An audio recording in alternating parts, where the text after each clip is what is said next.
welcome to YarnGasm. I'm Kristen and this is episode 110. It is Wednesday, June 11th, 2014, and if you are just tuning in, if you are a new viewer, welcome to the show, and if you are a returning viewer, welcome back.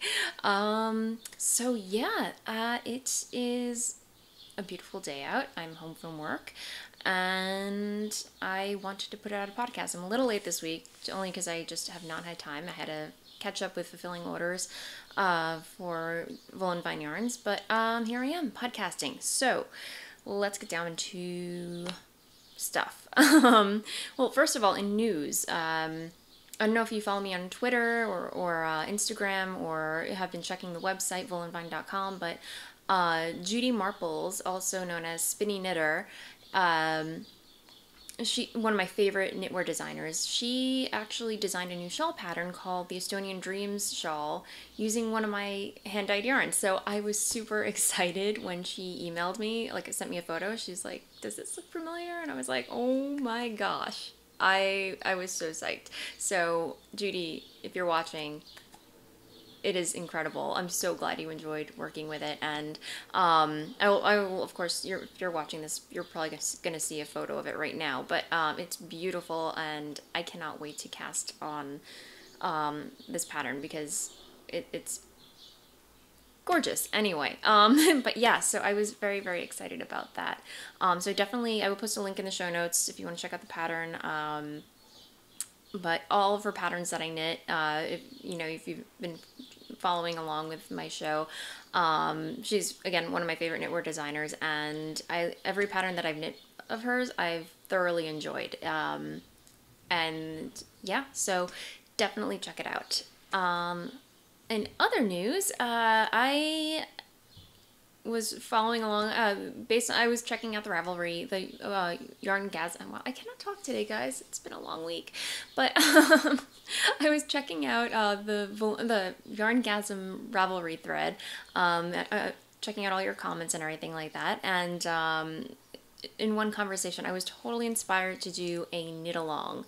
Last week I mentioned how there are certain classic must knit patterns. Like if you're, regardless, beginner, advanced, intermediate, novice knitter, there are just like these certain must knit patterns that, either from knitty.com or just like, for example, I'm knitting the Daybreak shawl by Stephen West. I feel like everyone and it doesn't matter. Like there's just a whole group of people that knit like all these patterns.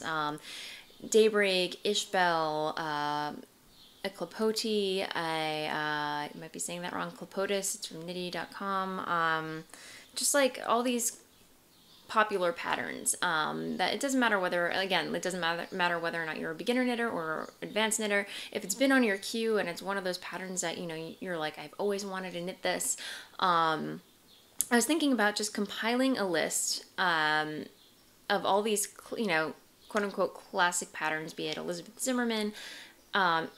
I feel like the list is going to be like super long, but just compiling this list in the Ravelry thread, and whoever wants to join the knit along can pick however many patterns you want to knit from it, and just have like a deadline. You've wanted to knit this pattern forever, now's your chance to just knit it. So that's the goal. It's actually going to be co-hosted by Molly of the A Homespun House podcast. So I was chatting with her. She was actually part of the conversation and everything. But I was chatting with her, and we decided to co-host this knit along together. And because we're kind of busy right now, we're going to hold off until August to start the cal. So, in the meantime, that leaves us a lot of time to just compile this amazing list of all these classic must-knit patterns. So, that's a little teaser right there. I will, of course, start a thread for that after the show is up, so we can just get a head start on it, whoever wants to join in. And, I anticipate lots of giveaway and lots of giveaways and prizes, so there's that. What else? I'm checking out my show notes, which I amazingly have. Sock pattern. This is a pattern that I have been promising you guys forever and a day, and I am so sorry. The pattern's written. I believe it's entirely proofed. I have it available in a Google Doc form, and if you check out the Ravelry thread, there's a link to it in the, I will create a I'll create a separate thread for it in case you're curious. It's not officially published yet, but the text is there. I just want to have some socks to photograph, graphic design it, make it all pretty and everything like that, as I've been saying. But for those of you who are itching to just, for my version of a vanilla sock, classic sock pattern, my go-to top-down plain sock, the pattern is available. So it's free. It's there. So I will post a link to that in the show notes and the Ravelry thread. So just so long as you want a raw, like no frills pattern to follow, I'm sure it's pretty straightforward. If you have any questions, do not hesitate to contact me. I'm very happy to help anybody learning to knit socks and give tips and advice. So yeah, that is it for updates. I feel like I've been talking for 6 minutes now, obviously. So let's get on to what's on my needles. I have been incredibly monogamous this past week, and I have nothing to show you other than one project that I've been just plowing away at, and that is Dennis's Dennis's Ranger cardigan. Let me get it. So this is as far as I've gotten on Dennis's Ranger cardigan, and this is part of the Anyman's Jumper knit along that I'm co-hosting with Ellie of the FO and Dye podcast, which I will post a link to in, of course, the show notes, because many of you were having trouble locating it last week. So yes, link to that. But I've officially reached the black hole. I think I may have been here the last time I podcast, but I've just been plowing away at it. Close to 200 stitches per row. I mean, it's super potato chip knitting, but it's going. It's slow going. And the deadline is this weekend, the 14th. It's not going to get done. It's not going to get done. There's no way. But here's where I am. So far, an enjoyable knit. This is, I believe, the third scheme that I'm on. I don't know, but yeah. And the yarn, again, is Malabrigo Rios in the Cocoa colorway. And it's a worsted weight yarn, superwash merino. And it's super soft, super squishy. Highly recommend knitting with it. And I hear good things about, its durability. It doesn't pill, or I don't know. We'll see about that. But yeah, so this is where I am on it. And of course, using to be gentle because I think it's going to pop out again, my Caspian needles. I believe it's a size 5.0 millimeter, size 8. So they engrave it very faintly on the metal. You can't even see it. I wouldn't even bother showing you, but you get the idea. And I have a kitty on my lap. Yes, I do. So, you gonna be lazy? You don't want to say hello? She's currently falling asleep on my lap looking forlorn and neglected, which is not the case. She's such a drama queen. She'll make an appearance in a little bit, I think. So, yeah, that is pretty much it, you guys, as far as my knitting. I mean, I've just been knitting on socks, lots and lots of socks. I'm test knitting a pattern for Ellie. I still have to figure out which yarn I want to use for it. But other than that, I've just been working on the cardigan. And what else? Oh, and just a side note, for the Anyman's Jumper cardigan, knit along, there is a separate group for chatter and a separate group for submissions. And just remember to differentiate. I know a few people have accidentally, unintentionally maybe, have posted additional chatter in the official thread, the no chatter thread. So I may have to go in, I will have to go in there, or me or Ellie will have to go in there and just delete those. I'm sorry, but it's just for official entries. But yeah, I just wanted to make that clear and give everybody a heads up. So yeah, let's get on to spinning. Yeah, I've been at it with the wheel. I sat down on my Lendrum and on Tallulah, and I got out. after watching Felicia Lowe's craft seat class, spinning with dyed fiber, I've been totally inspired, and I just feel like my spinning has improved so much. I mean, clearly I still need to practice. It's nowhere near.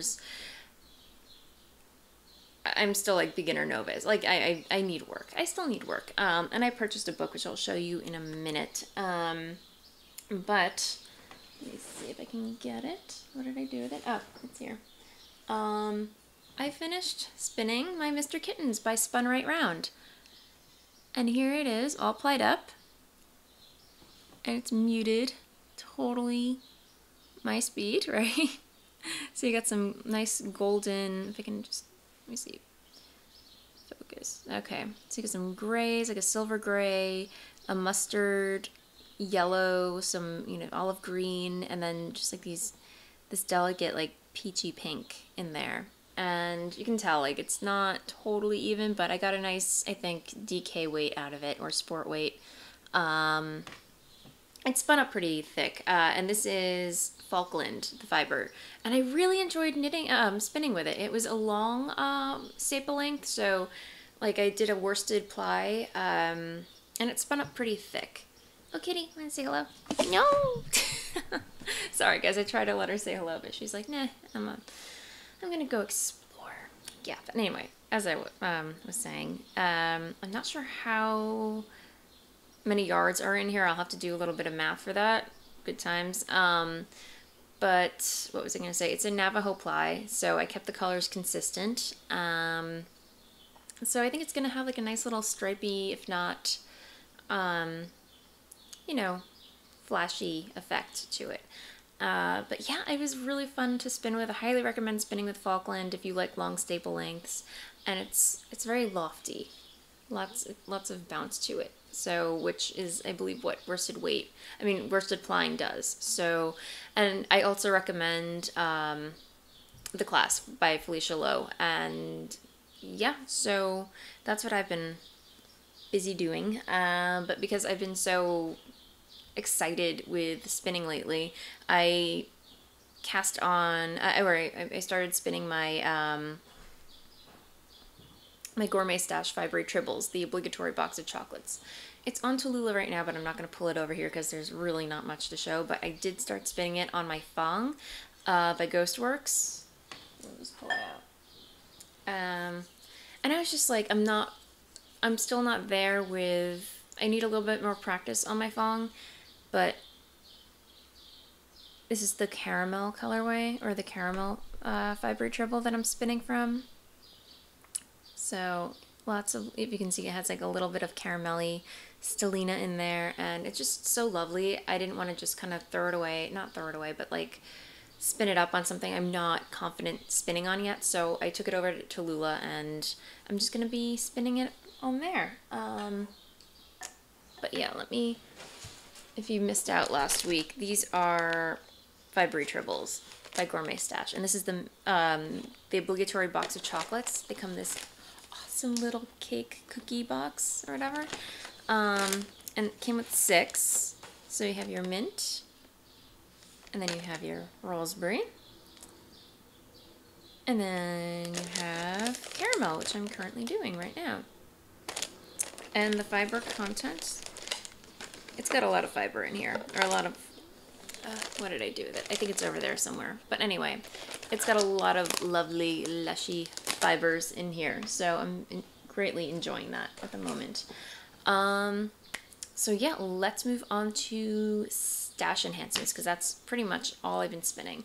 Oh, but before I move on to that, I want to talk about the book that I purchased after I was checking my Instagram feed, and I saw that Fluffy Fibers, Isabel, actually purchased this book called The Intentional Spinner by not only the lovely Judith Mackenzie, A Holistic Approach to Making Yarn, and it comes with DVD. So, and this book, I have not even begun to scrape the surface of this, but I can tell already it has a lot of information in here. It covers everything. And I watched the DVD. The DVD is supplemental. It doesn't, it's Judith Mackenzie, and pretty much everything that she talks about in the DVD is everything that she talks about, maybe like 25% of what she talks about, the same thing of what she talks about in another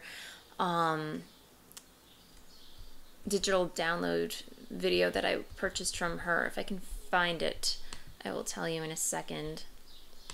But it's you can download it from Interweaves. I believe it's like maybe 15, I want to say. Let me see. I will post a link to it because I cannot seem to find it right now. But no, that's not it. No. Okay, it's going to take me a while to find it, but I will, of course, link to it in the show notes. And I highly recommend. Judith Mackenzie is a wonderful instructor. She's very relaxing to listen to, so even if you're just knitting along and want to watch her spin and talk about spinning, it's very, very zen. So, but yeah, this is definitely one of my favorite books that I've purchased in a long while. It talks about wraps per inch, staple length,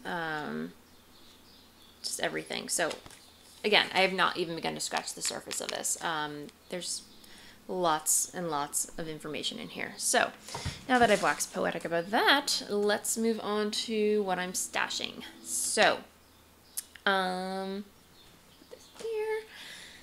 I purchased more fiber naturally from, let me see, Mulberry Fibers. So I feel like Etsy is like another version of Pinterest, especially if, you follow people that like-minded crafters on Etsy who knit and spin and everything, and everyone's posting these gorgeous things, and somebody posted something from Mulberry Fibers, and I fell in love with the colorway. It's pink. It's pink. What's wrong with me? I'm no longer in denial. I'm a convert. I like pink, but it has to be like that special pink. I don't know, but this spoke to me. And the colorway is called Emily, and it's 4 ounces of 50% merino and 50% tussa silk, and it feels so lovely and soft, and it's blowing at the camera right now, but I think that's doing it justice. It's a very like raspberry moussey color, so it's got some purple, movie purples in there. Yeah, this is about me. It's right up my alley. So yeah, I'm really looking forward to digging into this. Maybe next, I don't know, we'll see. But I did purchase more fiber since, but I'll show that off next week. Yeah, but let's see, what else? Sorry for the rustling on this one, but it just came today. I'm sorry guys, it's like ripping off the Band-Aid. Gonna do it. All right. I was watching, or I've been stalking this Etsy shop for a long time, and of course it just took me watching Kim, who purchased a skein of her own. Yeah, I did it. I purchased from White Birch Fiber Arts her self-striping rainbow colorway. She does rainbows like I've never seen anybody do rainbows before, but Kim got the Nothing Says Screw You Like a Rainbow. This is a very similar colorway, but without, like where the black is, she got one where they have, it's like a cloudy, like blue and white cloud stripe, or it looks like clouds when you knit it up, and then you have rainbow stripes and everything. But this one was more my speed, because, I was like, I don't know, I like the black. There was one with gray in the middle of it, but someone nabbed that, and I was just like, no, must grab the black before someone else does. But this, this is called, Does This Rainbow Make My Black Look Pink? I kid you not, guys. You can't make this stuff up. It's awesome. But I'm thinking I want to knit a pair of Jaywalkers with these for the Classic Must Knits Cal. I don't know. I haven't decided yet, but it's 80% superwash merino, 20% nylon. So yeah, it's so soft and squishy. So as I say about everything. But yeah, that is pretty much what's in my yarn fortress currently. And I'm actually looking to build up my I don't know, like there are all these new fibers that I haven't tried yet that I want to try, and I just want to build up my yarn fortress for summer because there's going to be a lot of driving involved. Cape Cod is nigh, and I just put in my vacation days to go to Cape Cod, so I know I'm going to have a lot of knitting time in the car. Even though I promised Dennis that I was going to get a driver's license this year. I got to. Reluctantly, but I'm going to get one. No, I really should. It's high time I get a driver's license, but to explain that, growing up in New York, especially Manhattan, you have the train, you have cabs, you have the bus. Why get a driver's license? Parking sucks. So, but now that he's from upstate, and we do a lot of driving. It's not fair that he does all the driving. So, I definitely want to help out with that. But yeah. Okay, so on to, I think that's it. Blah blah blah. Shop update. So, yeah, shop update. Okay, so I have a big shop update this week. Only because I didn't have, when I last podcast, I just dyed them up, and I've been dyeing some other skeins up since. So I've got stuff, some of this is in the shop already, some, I have to update in this coming weekend. So, just to give you a little preview of, well, if you've been checking out the Etsy shop already, you've probably seen it, but, I dyed up some more Kelp Me.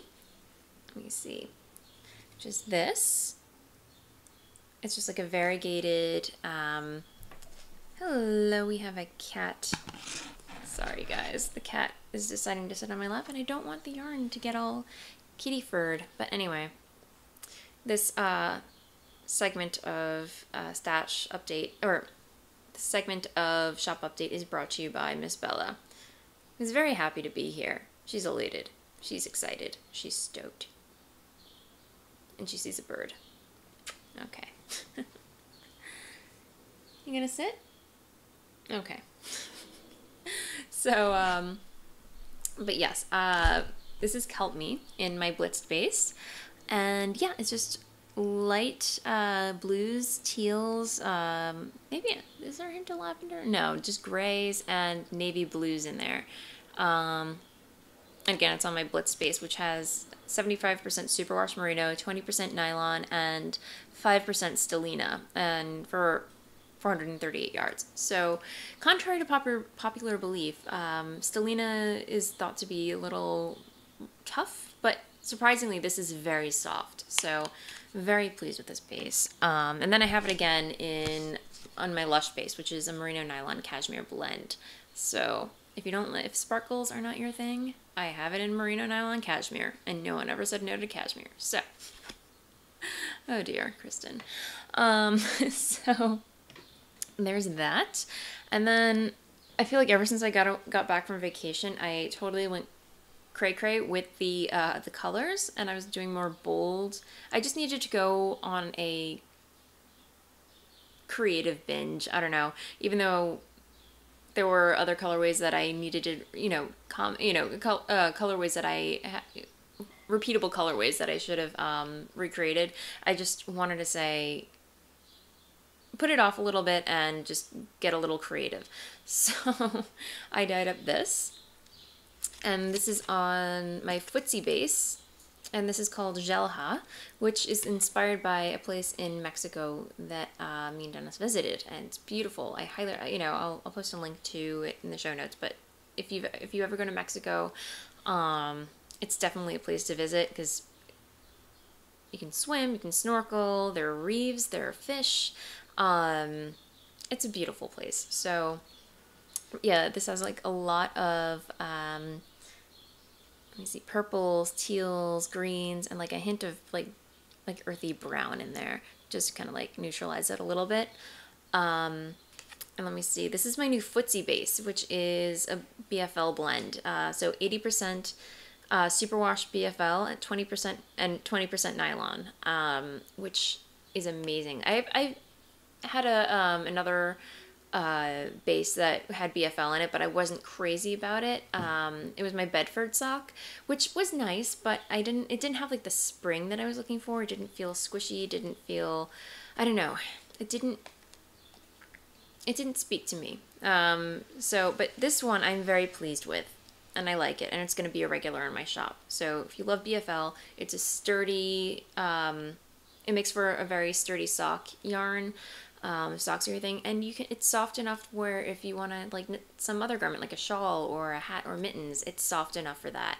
But again, it's very sturdy. So, again, not the softest blend out there, but it's nice. I like. So there's that.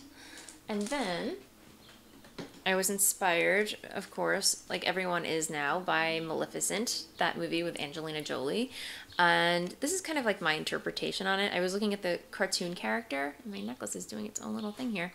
But I was looking at the cartoon character, and I kind of like pulled all the colors that were in her cartoon, in her, the colors that were in her outfit and everything.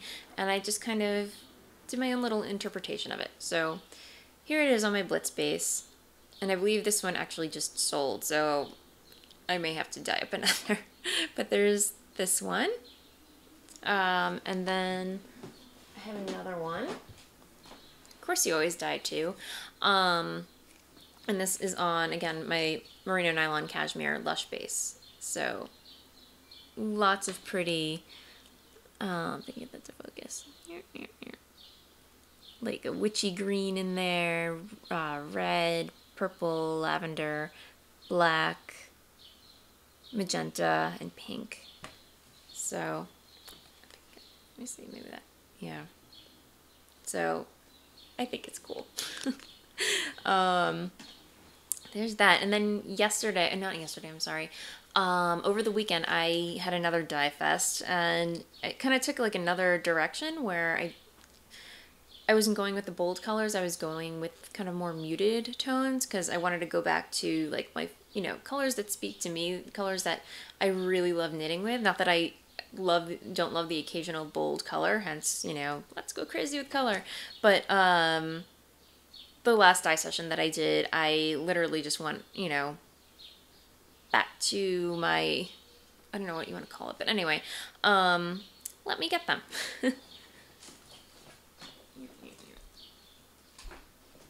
Okay, so this one I posted on Instagram because I'm loving it.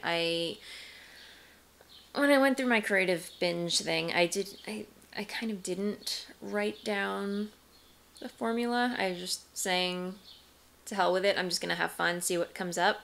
Yeah, bad idea, because I really like the way this came out. I think I remember what it is. I think I can repeat it, because I have a good idea what happened, but this was a total accident.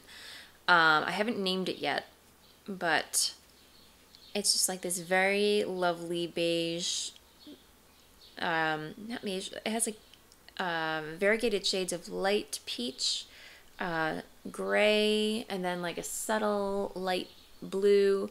And then I was going to stop there, but then by accident, when I put it down in the after dye pot, or, I have like a bowl where I just let yarn, skeins that I just dyed, just rest until, like I just turn off the heat and everything like that. I just put it there and let it cool off a little bit. There happened to be a speck of magenta, magenta dye in the bowl, and it resulted in just one area that it was just like a little, couple specks of magenta. And I was like, at first I was like, oh crap, like I totally ruined it. It was such a cool colorway. But then I'm looking at it, I'm like, wait, no, that's even cooler. So I added some more magenta, and this happy accident happened, and I'm so excited about it.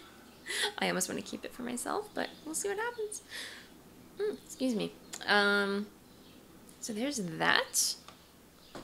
And then I did this other one, which is really cool. It's like a bluish, muted blue.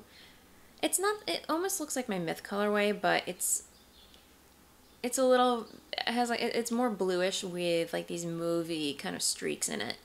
And I really love the way this turned out. So this again is on my Footsie colorway, the BFL. And then I have another, it's still unskeined, but I think it's also in footsie. I have to double check with that. So there's that one. Yeah, I really like this one. And then this one is really cool. It's more like a succulent kind of raspberry with like purple, also on footsie. So I'm really liking this phase of muted colors that I'm coming out with. So I feel like that's it. Oh, one more. This one I feel like it was a happy accident. I don't know. I was, again, playing around. Did not exactly write down the formula, but cactus flower. I just love the way it came out. It has like these, cactusy or melony, almost like a watermelon. It could go either way. Greens, and then just like these very juicy pinks in there. So more green than pink. So I have a feeling like when you knit it up, it's going to be like more variegated greens and then like these subtle stripes of pink throughout. So really, really fun colorway. Woo! So that pretty much sums it up. How long have I... Wow, 25 minutes. Oh, I'm so obsessed with time, guys. I don't know. It gets by so fast. But yeah, other than that, that is pretty much the episode. As far as blather is concerned, I am potentially planning on switching up the camera, only because, well, I got a new camera. If you watch Kim's podcast, Craft Stash, she got a new camera, and I love the quality of it, and I was kind of in the market for a new camera anyway, so I bit the bullet and got the same camera she did. I took it along with me on vacation and everything, and I love the way it's working out. I just haven't had time to play around with it for podcasting purposes, but my webcam, I'm sure the quality is okay for you guys, but when I record all those little cuts and stuff like that, that's because every time a plane flies over, I get this airplane flutter. It interferes with the signal. I don't know what it is, but I hear a plane now. I may have to cut in a second. But it creates like this rocketing effect, or just like a flash dance type, or like jittering of the video. So I have to stop, create a new window, and record. So I have like 5 different files each time I record, and it's really annoying when I export everything. I can't just export everything as one file. So I'm gonna try something new next week. I ordered a new microphone for it. Just, nothing, not a super big investment, just, because you have to have a special microphone to attach to it's a DSLR camera, so digital camera. So that should be fun to experiment with. And yeah, other news. I'm taking a vacation very, very soon. I feel like after I got back from vacation, I should have taken another day, but no, I went right back to work the next day, and I was like so stressed out from traveling, and just traveling in general takes a lot out of me that, and after that I could just feel like Mother's Day happened, some birthdays happened, we just went to a wedding over this weekend, and I'm already feeling burnt out. So I am planning a knitcation very, very soon. And, definitely going to be dyeing up some stuff and just enjoying myself. So yeah, that's what is on the docket for summer so far. But yeah, that said, as always, feel free to reach out, leave me a note, say hi, let me know what you think of the show, what you'd like to see, what you'd like me to talk about. I feel like an abandoned thread was, what was it? Because you asked, feel free to ask me questions, whatever you want to hear about, let me know. And that's it. Have a great week, everybody, and I will see you next time.